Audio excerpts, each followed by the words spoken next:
अस्सलाम वालेकुम। लेक्चर 94 कैफ 3 का स्टार्ट हो गया है जी।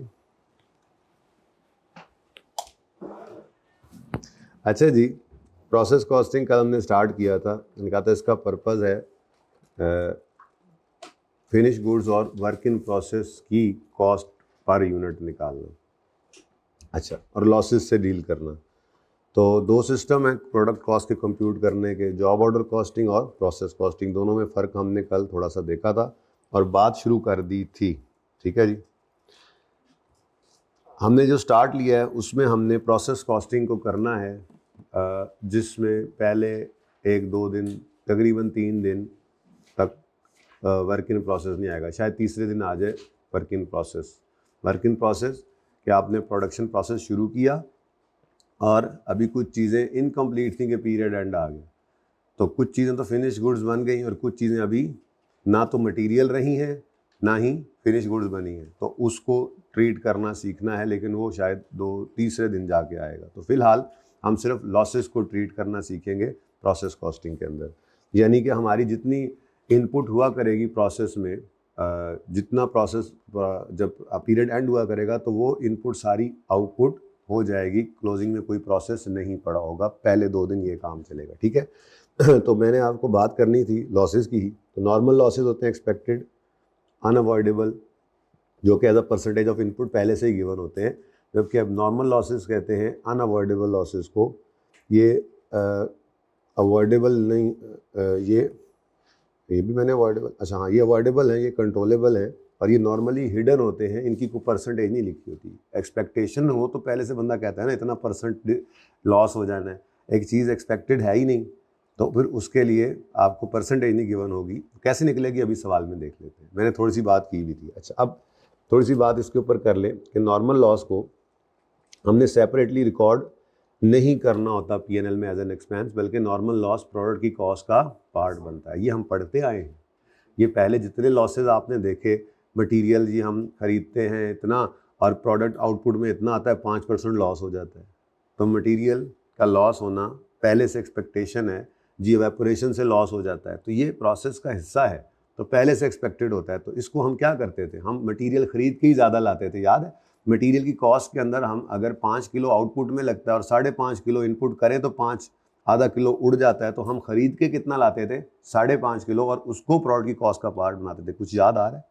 कुछ याद आ रहा है? तो प्रोडक्ट की कॉस्ट के अंदर normal loss is not separately recorded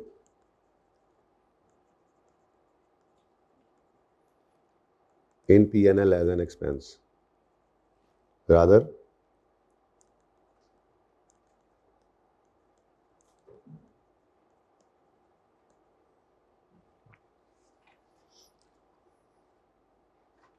बल्कि क्या करते हैं हम, पर यूनिट कॉस्ट को बढ़ा लेते हैं इससे। पर यूनिट कॉस्ट, पर यूनिट प्रोडक्ट कॉस्ट, प्रोडक्ट की पर यूनिट कॉस्ट के अंदर इसको शामिल कर लेते हैं। पर unit product cost is increased due to normal loss. Due to normal loss मतलब क्या कि normal loss is made part of product cost of product. ये बात समझ आई? बाकी मजीद कैलकुलेशन से ज़्यादा समझ आ जाएगी। ठीक है, फॉर एग्जांपल मैं कहता हूँ जी, एक छोटी सी एग्जांपल यहाँ पे ले लेते हैं। एग्जांपल है, हमने इनपुट किए लेट्स से 100 यूनिट्स,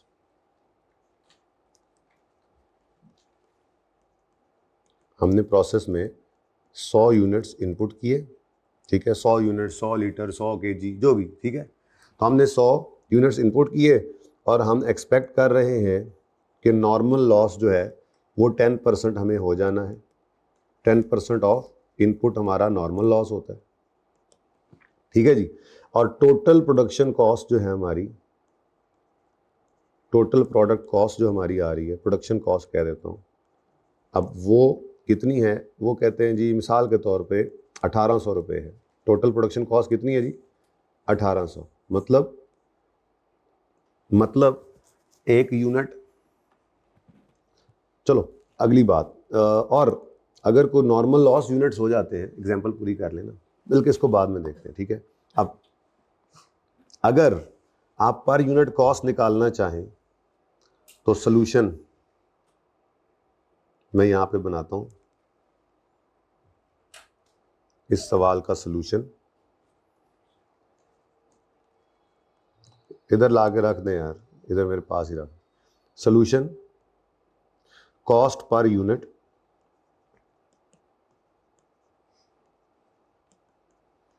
तो अगर टोटल प्रोडक्शन कॉस्ट है 1800 रुपया, टोटल प्रोडक्शन कॉस्ट का मतलब क्या है, मटीरियल, लेबर, ओवरहेड्स बन मिलाकर मेरी टोटल 1800 रुपये की कॉस्ट आती है, ठीक है। और मैंने 100 यूनिट्स इनपुट किए हैं। अब 1800 रुपये को मैंने डिवाइड किया 100 यूनिट्स के साथ। अगर ये नहीं है, 1800 रुपये की कॉस्ट को डिवाइड किया 100 यूनिट्स के साथ, तो मेरी पर यूनिट कॉस्ट क्या आई, 18 रुपीज़ पर यूनिट, ठीक है जी। अच्छा, अब हमने कहा कि यार मसला पता है क्या है, मसला ये है कि आपने जब इनपुट करने हैं ना 100 यूनिट्स, तो आउटपुट तक आते हुए उसमें से 10 यूनिट्स लॉस हो जाने हैं। 10 यूनिट कौन सा लॉस है जी, नॉर्मल लॉस हो जाना है, ठीक है। तो इसका मतलब आपकी कंप्लीट आउटपुट तो क्या बनेगी, कितने यूनिट्स की, 100 माइनस 90, 100 माइनस 10, 90। इसका मतलब आपके 1800 रुपये की कॉस्ट इनकर करने के बाद कॉस्ट पर यूनिट, पहला तो केस मैंने वो बनाया कि अगर कोई नॉर्मल लॉस ना हो, 1800 रुपये टोटल प्रोडक्शन कॉस्ट आए, तो 100 यूनिट्स बन जाएं पूरे, तो 100 यूनिट्स की कॉस्ट क्या बनेगी, 18 रुपये पर यूनिट। लेकिन अगर सवाल में वो ये कह देता है भाईजान 10% ऑफ इनपुट, 100 यूनिट्स का 10% यानी 10 यूनिट्स तो लॉस हो जाने हैं, तो आपका आउटपुट कितने यूनिट्स आएगा, अगर 100 में से 10 लॉस हो जाने तो आउटपुट कितने यूनिट्स होंगे, 90। इसका मतलब 1800 रुपये में आपके 90 यूनिट्स बने हैं। नॉर्मल लॉस आपने अलग से रिकॉर्ड नहीं करना, बल्कि प्रोडक्ट की कॉस्ट को चार्ज करना है। ये तो यही वाली बात होगी कि 100 यूनिट्स की कॉस्ट 1800 नहीं है, 90 यूनिट्स की कॉस्ट 1800 है, क्योंकि हमने जब उनको हीटिंग प्रोसेस से गुजारना है तो 10 लीटर ने उड़ना ही उड़ना है। तो खरीद के कितने लाएंगे हम, 100 लीटर, लेकिन जब हम उससे पेंट तैयार करेंगे तो वो कितना बनेगा, 90 लीटर। अब कॉस्ट तो में कितनी पड़ी हुई है टोटल, 1800 रुपये। 1800 रुपये कितने लीटर की कॉस्ट है या कितने यूनिट्स की कॉस्ट है, 100 की नहीं, 90 की। कंप्लीट यूनिट्स कितने हैं, 90। तो normal loss per unit cost को बढ़ा देगा। कैसे, हम टोटल कॉस्ट को जब डिवाइड करेंगे,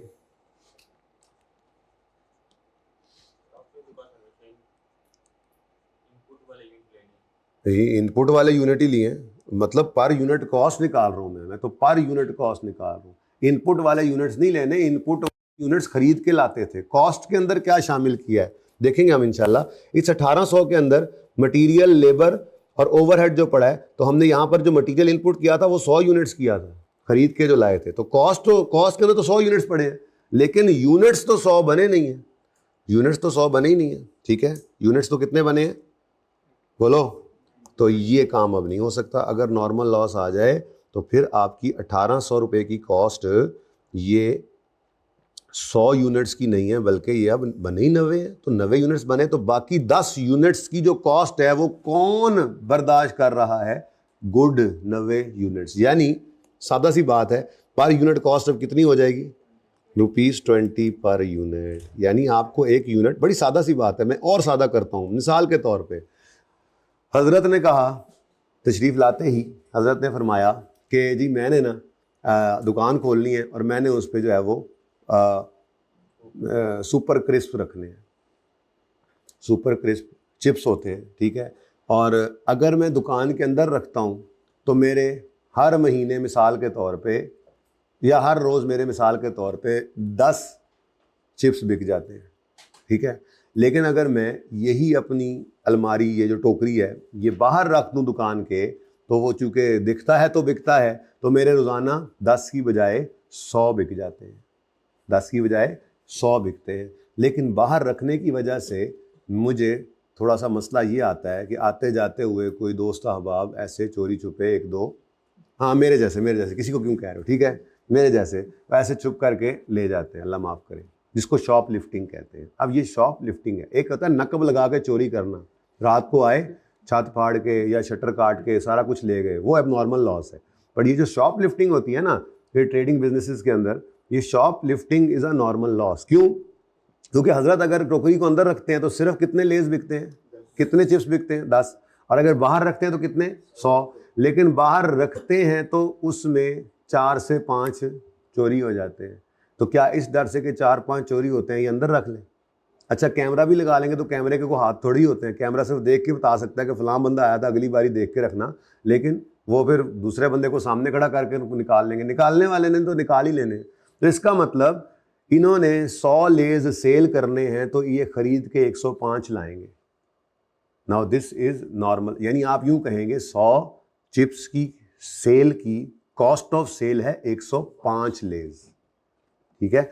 आपने मिसाल के तौर पे एक चिप्स का पैकेट जो है वो 10 रुपए का बेचना है, तो फिर 100 पता नहीं केड़े चिप्स ने, ठीक, 10 इंटू 100 कितना आ गया जी, 1000 की सेल।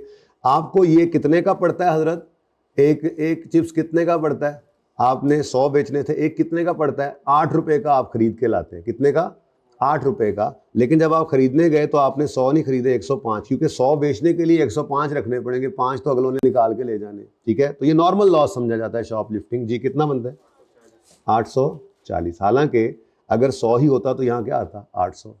तो क्या किया आपने, प्रोडक्ट की कॉस्ट में शामिल कर दिया नॉर्मल लॉस को, तो नॉर्मल लॉस बियर करते हैं गुड यूनिट्स। तो ये ज़रा सादा सी एग्जांपल थी ट्रेडिंग बिजनेस की, हम तो कर रहे हैं मैन्युफैक्चरिंग बिजनेस की बात, तो हमारा सवाल तो मैन्युफैक्चरिंग बिजनेस वाला होता है। तो मैन्युफैक्चरिंग बिजनेस में हमने मटीरियल, लेबर, ओवरहेड्स लगा के टोटल कॉस्ट जो निकाली है वो कितनी है, 1800 रुपये। 100 यूनिट्स हमने इनपुट किए थे, 1800 की कॉस्ट, मटीरियल भी इसमें, लेबर भी इसमें, ओवरहेड्स भी इसमें। लेकिन जब दूसरी तरफ से मशीन के निकले तो सिर्फ निकले 90 यूनिट्स। अब कॉस्ट तो कितनी लग चुकी है, 1800, लेकिन यूनिट्स कितने कंप्लीट होकर निकले, 90। तो अब मेरी 1800 कॉस्ट किन की है, 90 यूनिट्स की है, 100 की नहीं है। यानी जो पहले कॉस्ट आनी थी 18 रुपये पर यूनिट, नॉर्मल लॉस के यूनिट्स की वजह से वही कॉस्ट पर यूनिट क्या हो गई, 20। ये प्रॉपर तरीके से करेंगे, ये ऐसे नहीं करेंगे, ठीक है। बहरहाल यहाँ तक कोई मसला है तो बताएं, यहाँ तक कोई मसला है तो बताएं, और बोलें। अच्छा, अगर मिसाल के तौर पे स्क्रैप वैल्यू दे दे, क्या मतलब, जो ये नॉर्मल लॉस वाले यूनिट्स होते हैं ख़राब हो जाते हैं, लेकिन कबाड़िए को हम बेच सकते हैं, कबाड़िया आता है और जो स्क्रैप के तौर पे उठा के ले जाता है, नॉर्मल लॉस वाले यूनिट्स पड़े होते हैं। तो अगर स्क्रैप वैल्यू गिवन हो नॉर्मल लॉस की, scrap value of normal loss अगर गिवन हो, तो फिर उससे क्या होगा, ये देखो, नॉर्मल लॉस ने क्या किया था, नॉर्मल लॉस ने प्रोडक्ट की कॉस्ट को इंक्रीज किया, नॉर्मल लॉस ने प्रोडक्ट की कॉस्ट को इंक्रीज किया। तो अगर नॉर्मल लॉस वाले यूनिट्स की स्क्रैप वैल्यू होगी, यानी वो यूनिट्स कबाड़िया उठा के ले जाएगा, 1-2 रुपए मिसाल के तौर पे पर यूनिट हमें दे जाएगा उसके, तो फिर वो नॉर्मल लॉस की स्क्रैप वैल्यू प्रोडक्ट कॉस्ट को कम भी करेगी। यानी अगर आपने नॉर्मल लॉस को प्रोडक्ट की कॉस्ट का पार्ट बनाया, नॉर्मल लॉस ने पर यूनिट प्रोडक्ट की कॉस्ट को बढ़ाया, तो फिर नॉर्मल लॉस के यूनिट्स अगर स्क्रैप के तौर पे बिक जाएं तो उनकी स्क्रैप वैल्यू आपकी प्रोडक्ट कॉस्ट को कम भी करेगा ना, ठीक है। तो scrap value of normal loss will decrease cost per unit. ऊपर क्या लिखा हुआ था, पर यूनिट प्रोडक्ट कॉस्ट, चलो अब जैसे भी will decrease cost per unit, ठीक है जी।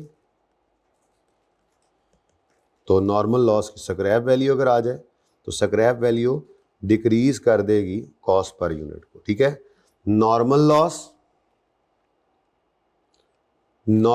क्या करेगा जी, प्रोडक्ट कॉस्ट को इंक्रीज कर देगा, और scrap value cost per unit को डिक्रीज कर देगी, ठीक है। कैसे, मिसाल से समझाता हूं मैं। अब मिसाल के तौर पे एक नई एग्जांपल है, डेटा वही यूज कर लेता हूं, लेकिन मसलन सवाल के अंदर उसने लिखा हुआ था कि scrap, normal loss units are sold as scrap, तो scrap value of normal loss units, normal loss की स्क्रैप वैल्यू क्या है जी, लेट से 2 रुपये ₹2 पर यूनिट कबाड़िया चीज़ें उठाता है और 2 रुपये पर यूनिट के हिसाब से वो हमें पे कर जाता है। एक यूनिट जो ख़राब यूनिट है उसका हमें 2 रुपया दे जाता है। तो चलो कुछ ना कुछ तो रिकवरी हो गई, हम कहेंगे हैं जी, कुछ ना कुछ तो रिकवरी हो गई। अब फॉर्मूला में क्या चेंज आ जाएगा आपका, ये देखो कॉस्ट पर यूनिट का ही फॉर्मूला है, ये मैं कॉपी पेस्ट कर रहा हूँ, ठीक है, लेकिन वो मैंने ब्लू को एंटर किया है ना, तो इसको मैं ब्लू कर देता हूँ, ठीक है, जरा आना इधर भाई खुशबू लगा के। तो कॉस्ट पर यूनिट जो है इसमें चेंज क्या आएगा, इसमें चेंज क्या आएगा, ये ऊपर रुपीस पड़े है ना, कॉस्ट पड़ी है ना, कॉस्ट पड़ी है ना ऊपर, तो ऊपर ही आपने माइनस कर देना है स्क्रैप वैल्यू को। अब कितने यूनिट्स स्क्रैप हो रहे हैं, मतलब कितने यूनिट्स नॉर्मल लॉस वाले हैं, 10। हर यूनिट का कबाड़िया कितने दे के जा रहा है, 2 रुपये, तो मतलब 20 रुपये रिकवर हो जाएंगे। तो वो कॉस्ट में से क्या कर देंगे हम, ये मैंने आपको कॉस्ट पर यूनिट का फॉर्मूला सिखा दिया बातों बातों में।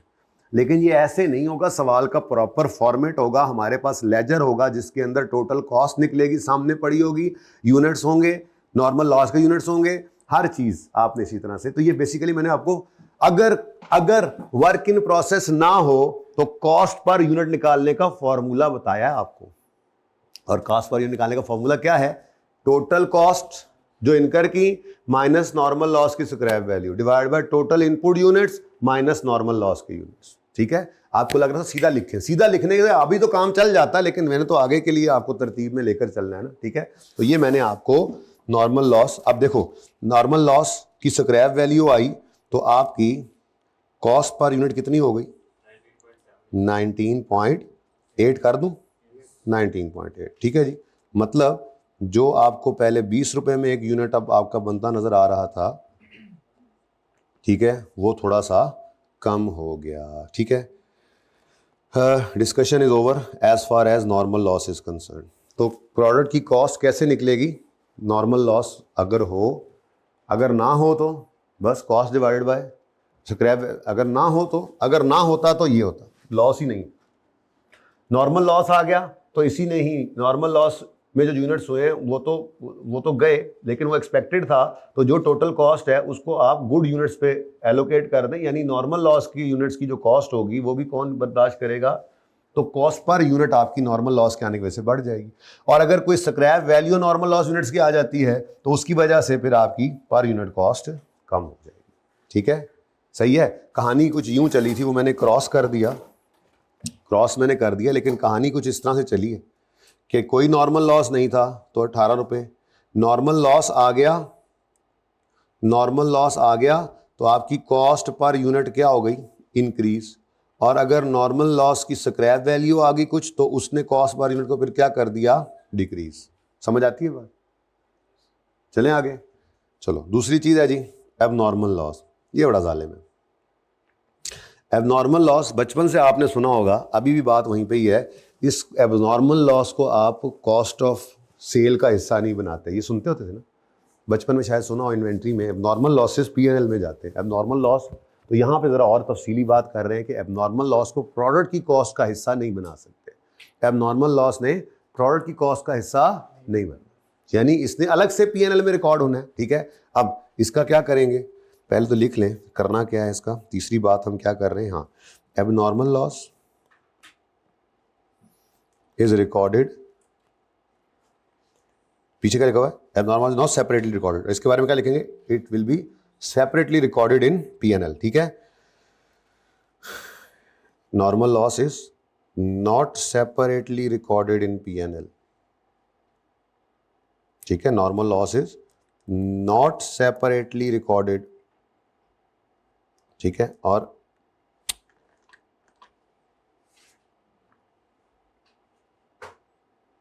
जबकि abnormal loss is separately recorded, abnormal loss is recorded separately,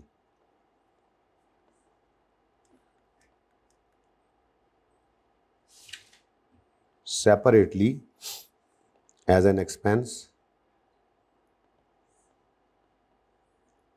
as an expense इन P&L। ठीक है जी। अब इसकी भी एक एग्जांपल बना लेते हैं,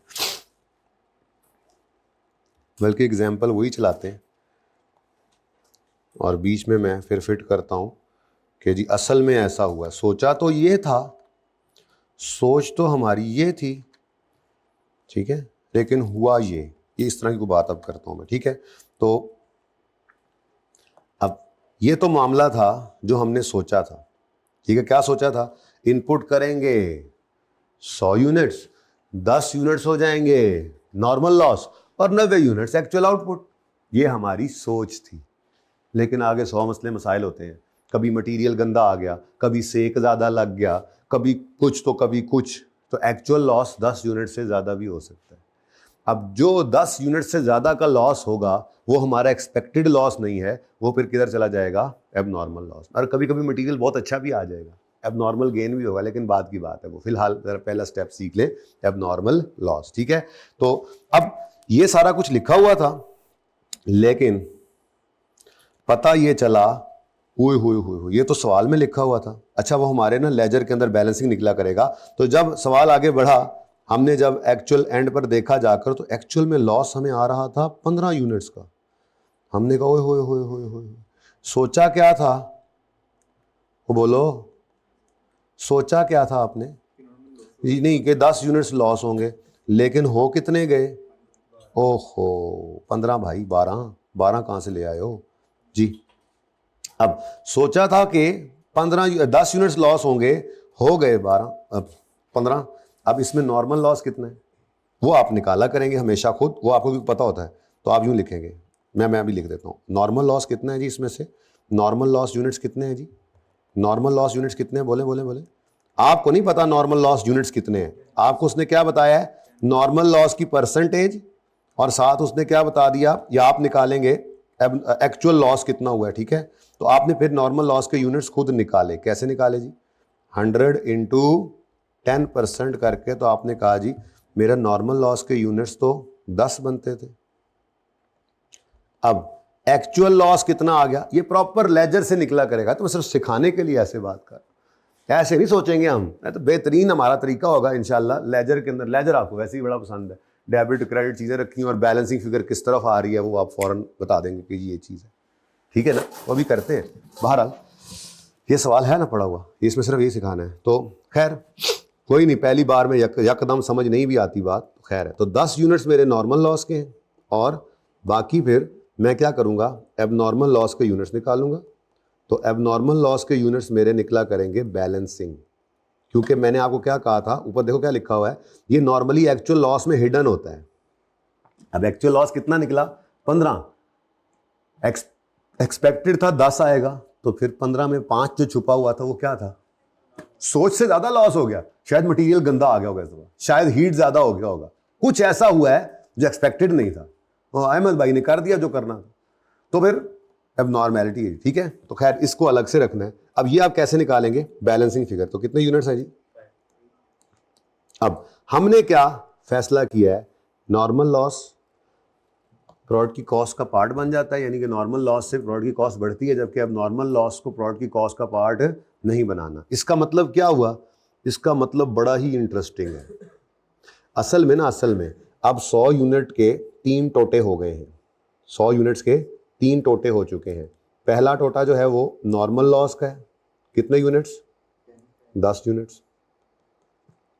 फिर जी एक्चुअल आउटपुट कह लें या फिनिश गुड्स कह लें या गुड यूनिट्स कह लें, क्या कहना पसंद करेंगे? पहले दूसरी बात, अब नॉर्मल लॉस आ गया, वो कितने यूनिट्स है? 5 यूनिट्स वो आ गए। और तीसरा क्या है जी? एक्चुअल आउटपुट कितनी हुई? फिनिश गुड्स में कितने गए? अगले प्रोसेस में चला था, इसलिए मैं फिनिश गुड नहीं बोल रहा, मैं कह रहा हूँ एक्चुअल आउटपुट क्या आई। समझ आ रही है? शक्लें बनी बहुत, मैं तो अभी गपशप लगा रहा हूँ, सवाल नहीं शुरू किया। ऐसे जरा पहले गपशप लगाऊंगा, थोड़ा परेशान होंगे ये क्या हुआ है, फिर जैसे ही लेजर में जाएंगे आप कहेंगे शुक्र है लेजर थे, जरा लेजर की अफादियत सामने आ जाए, इसलिए पहले ज़बानी ऐसे बात कर रहा हूँ। ठीक है, तो तीसरी चीज़ क्या है जी? Actual output how much? लो जी आपके 85 यूनिट्स बने, लेकिन आपने इधर देखना था, देखना, आपने जब कॉस्ट पर यूनिट निकालनी है, आपने जब कॉस्ट पर यूनिट निकालनी है, कॉस्ट पर यूनिट निकालनी है, कॉस्ट पर यूनिट निकालनी है। अगर कोई नॉर्मल, अभी स्क्रैप वैल्यू नहीं है ना, स्क्रैप वैल्यू अभी नहीं है, पहले ज़रा सादा तो सिखा लो। तो जब कॉस्ट पर यूनिट आपने निकालनी है ना जी, तो ये आपका फॉर्मूला होगा। क्या the same is the formula? Yes is, हाँ है। क्या मतलब? स्क्रैप वैल्यू अभी नहीं है ना। अगर स्क्रैप वैल्यू सवाल में नहीं गिवन होगी तो यूं लिख देंगे ना भाई, चलो अब फार्मूला तो पूरा करिए, ये अभी सवाल में नहीं है तो इसलिए माइनस -(0) ठीक है, कुछ नहीं है अभी, स्क्रैप वैल्यू सवाल में नहीं है। तो आप बताओ कॉस्ट पर यूनिट कितनी आ रही है? कॉस्ट पर यूनिट वही 18 ही आनी है। क्या मतलब? एबनॉर्मल लॉस जब आए तो कॉस्ट पर यूनिट निकालते हुए इसको क्या कर देना है? क्यों 20 क्यों आएगा? 90, हाँ अच्छा वो 18 क्या? अच्छा सॉरी मैंने जब डील कर दिया, सॉरी। कॉस्ट पर यूनिट बढ़ गई, ठीक है, वो मैं पता नहीं 19 की तरफ जा रहा था। हाँ, कॉस्ट पर यूनिट कितनी है जी? 20। यानी कि आपने कॉस्ट पर यूनिट निकालते हुए एबनॉर्मल लॉस को क्या किया है? इग्नोर, ठीक है। और आपने 90 यूनिट्स की कॉस्ट के हिसाब से पर यूनिट कॉस्ट निकाल ली, कितनी? 20 रुपए। अब इस 20 रुपए में से 5 यूनिट्स की कॉस्ट क्या बनती है? 20 × 5 100, वो जाएगी P&L में और बाकी की कॉस्ट जाएगी कॉस्ट ऑफ सेल में। कैसे जाएगी ये भी देख लेंगे इंशाल्लाह, फिलहाल तो सिर्फ बुनियाद बना रहा हूं थोड़ी सी आपकी। यानी इधर देखो, नॉर्मल लॉस के यूनिट्स की कोई कॉस्ट नहीं हुआ करती, कोई कॉस्ट नहीं, क्योंकि इनकी कॉस्ट कहां चली गई है? गुड यूनिट्स के अंदर शामिल हो गई है, कॉस्ट पर यूनिट को बढ़ा गई है। हाँ, एबनॉर्मल लॉस अलग से चूंकि रिकॉर्ड होना है तो हमने यूं लिखना है कि जी असल में हम ये कह रहे हैं कि 90 यूनिट्स की कॉस्ट हमें पड़ती थी 20 रुपए, ठीक है, जिसमें से 85 कंप्लीट होकर सही वाले यूनिट्स निकल आए तो उनकी कॉस्ट इतनी है, ये कॉस्ट ऑफ सेल में डाल दो। बाकी 5 जो कि खराब हो गए, हमें कितना कॉस्ट किए हैं? 20 रुपए के हिसाब से 100 रुपए, ये कॉस्ट लेके चले जाओ P&L में। अब नॉर्मल लॉस है, जीपी के बाद आएगा ये, ठीक है। तो ये इस तरह से निकलेगा, प्रॉपर तरीका होगा। फिलहाल तो सिर्फ आपका ज़हन खराब कर रहा हूं। तो 5 यूनिट्स इंटू ₹20 पर यूनिट, कितनी आ गई टोटल कॉस्ट? ₹100। ये ₹100 जाएगा P&L में, जबकि 85 इंटू ₹20 पर यूनिट, ये कितना जी? 1700, ये जाएगा।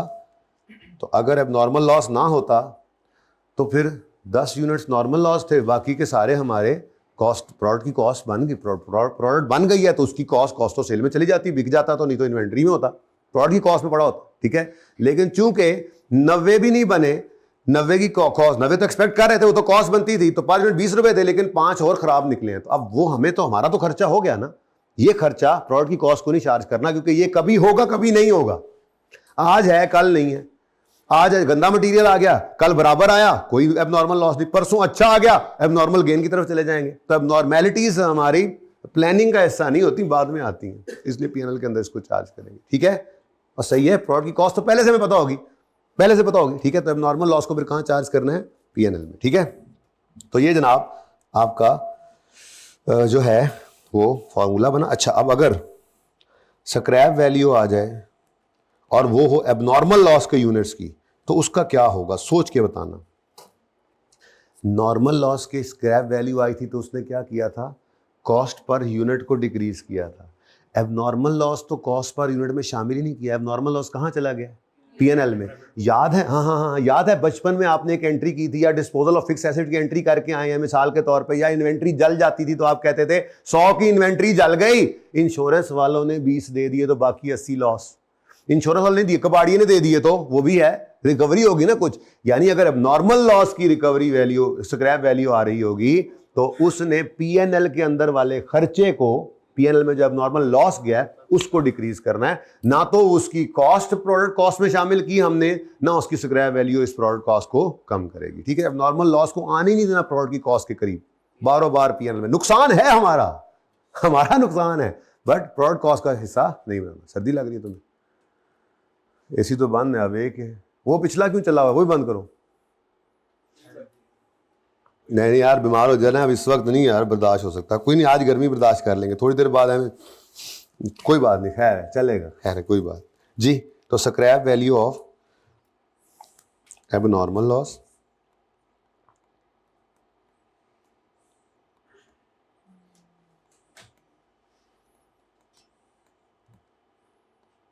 scrap value of normal loss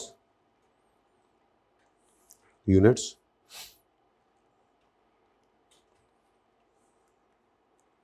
scrap value units की होती है ना। वैसे ये भी बात ठीक थी, अब नॉर्मल लॉस की स्क्रैप वैल्यू होगी वो, बहरहाल नॉर्मल लॉस की, बहरहाल मैं फिर भी लिख देता हूँ, यूनिट्स की मैंने निकाली थी ना जो। तो scrap value of abnormal loss units will decrease, ये भी डिक्रीज करेगी, ये भी डिक्रीज करेगी, लेकिन किसको? कॉस्ट ऑफ प्रोडक्ट को नहीं, प्रोडक्ट कॉस्ट को नहीं, बल्कि उस एक्सपेंस को जो पीएनएल में रिकॉर्ड किया था। Will decrease expense,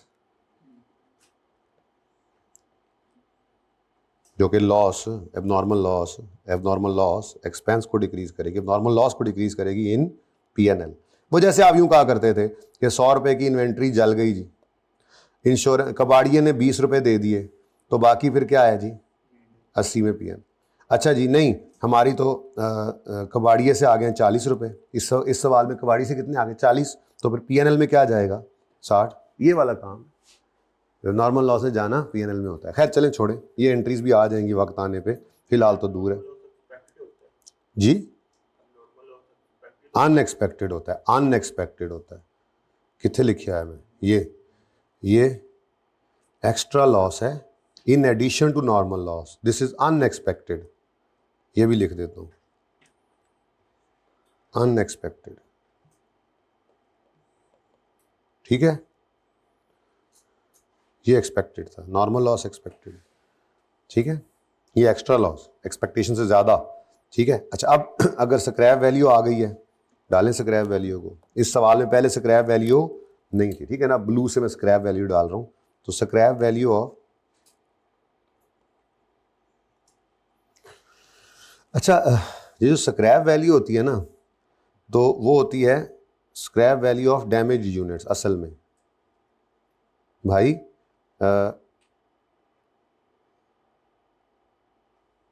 bad units क्या लिखूं? डैमेज ही ठीक है, डैमेज लिखूं या क्या लिखूं? Scrap value of damage units. चलो, ये असल में ना कबाड़िए को नहीं पता कि आपकी एक्सपेक्टेशन वाला कितना है और उससे ज़्यादा कितना है। तो कबाड़िए ने तो आपको कहना है जो यूनिट्स ख़राब हैं वो आप मुझे दे दें 2 रुपये के हिसाब से। यही बात यहाँ भी होनी चाहिए, मतलब ज़्यादा बेहतर है, ठीक है ना। अब वो आपका नॉर्मल लॉस है तो उसने आपकी प्रोडक्ट कॉस्ट को सही करना है, वो आपका नॉर्मल लॉस है तो उसने आपकी पीएनएल वाले एक्सपेंस को कम करना है। ये तो आपका काउंटिंग ट्रीटमेंट है ना। अब कबाड़िए को क्या पता नॉर्मल लॉस किस चिड़िया का नाम है और अब नॉर्मल लॉस क्या जुगनू है कि क्या है जी, सही है। तो डैमेज यूनिट्स, जो लॉस यूनिट्स होंगे, जो खराब यूनिट्स हैं, कबाड़िया उनको 2 रुपए के हिसाब से ले जाता है। जो तो एक्सपेक्टेड वाले खराब आपके एक्सपेक्टेशन के मुताबिक थे, उनकी रिकवरी वैल्यू किसको से कम कर देगी? प्रोडक्ट की कॉस्ट को। जबकि जब नॉर्मल लॉस वाले होंगे, अब इस केस में क्या होगा? इस केस में मैंने अभी आपको बताया है कि इस केस के अंदर cost per unit, again cost per unit का फॉर्मूला तो वही है, ठीक है, कॉस्ट पर यूनिट। बल्कि ना इसको यूं लिखना चाहिए था ऊपर भी, पहले मैंने कॉस्ट पर यूनिट निकाली है, फिर मैंने अगला काम किया है ना। क्या ख्याल है? ये ऐसे होना चाहिए था, जरा साइड पे होना यार।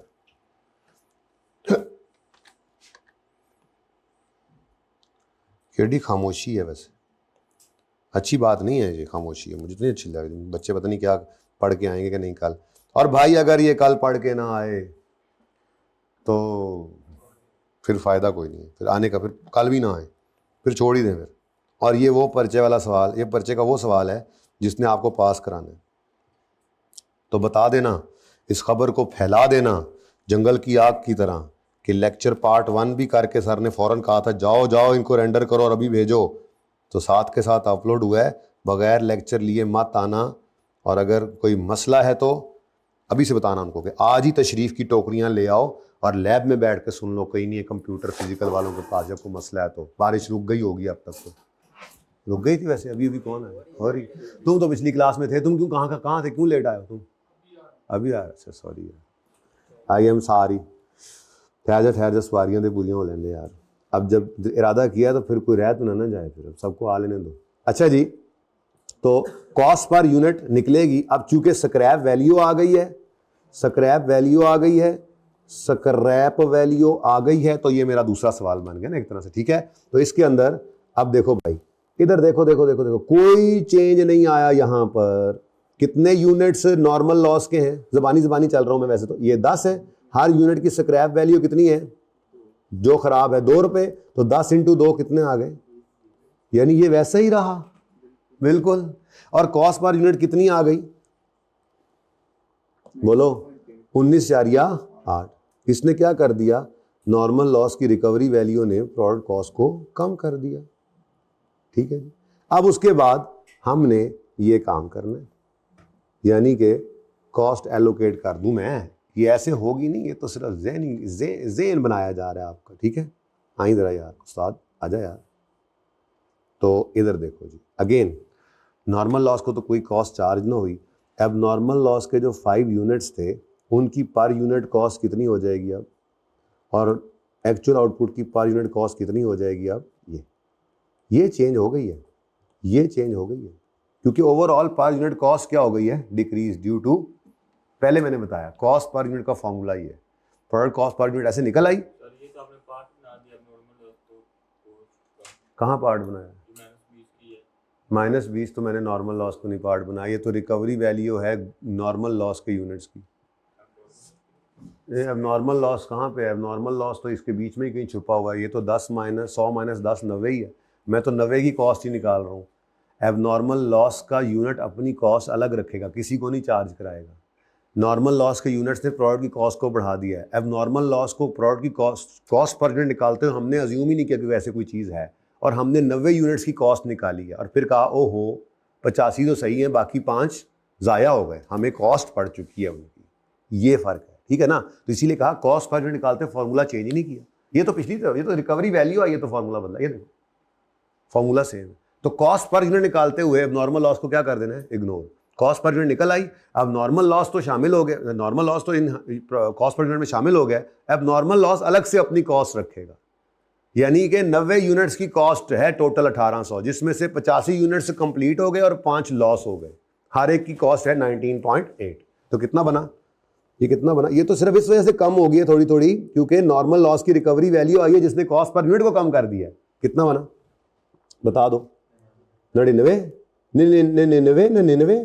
और ये कितना आ गया? ये कितना आ गया? 1683, ठीक है जी। तो ये कुछ थोड़ी बहुत बात है, बहरहाल ये प्रॉपर तरीके से हो जाएगी। ये बात मैंने आज की है, तो अभी इसको छोड़ो, ये बातें कल इंशाल्लाह और समझ आ जाएंगी। आज तरतीब पे चलते हैं। बस इतनी सी बात सिर्फ आज के लिए याद रख लो कि कॉस्ट पर यूनिट का फॉर्मूला क्या है। कॉस्ट पर यूनिट का फॉर्मूला क्या है? Total cost of input minus अगर कोई scrap value of normal loss है, divided by total input units minus normal loss unit. कोई अब नॉर्मल लॉस का जिक्र नहीं है, और कॉस्ट पर यूनिट निकल आई। जब ये निकल आई है तो अगला काम हम देखते हैं कि हमने तरतीब पे कैसे करना है, ठीक है। समझ आ गई बात की? यहाँ पे लेते हैं एक छोटा सा ब्रेक। अभी के अभी ये लेक्चर भेजो और अपलोड कराओ, और यहाँ पे पार्ट 2 शुरू करो।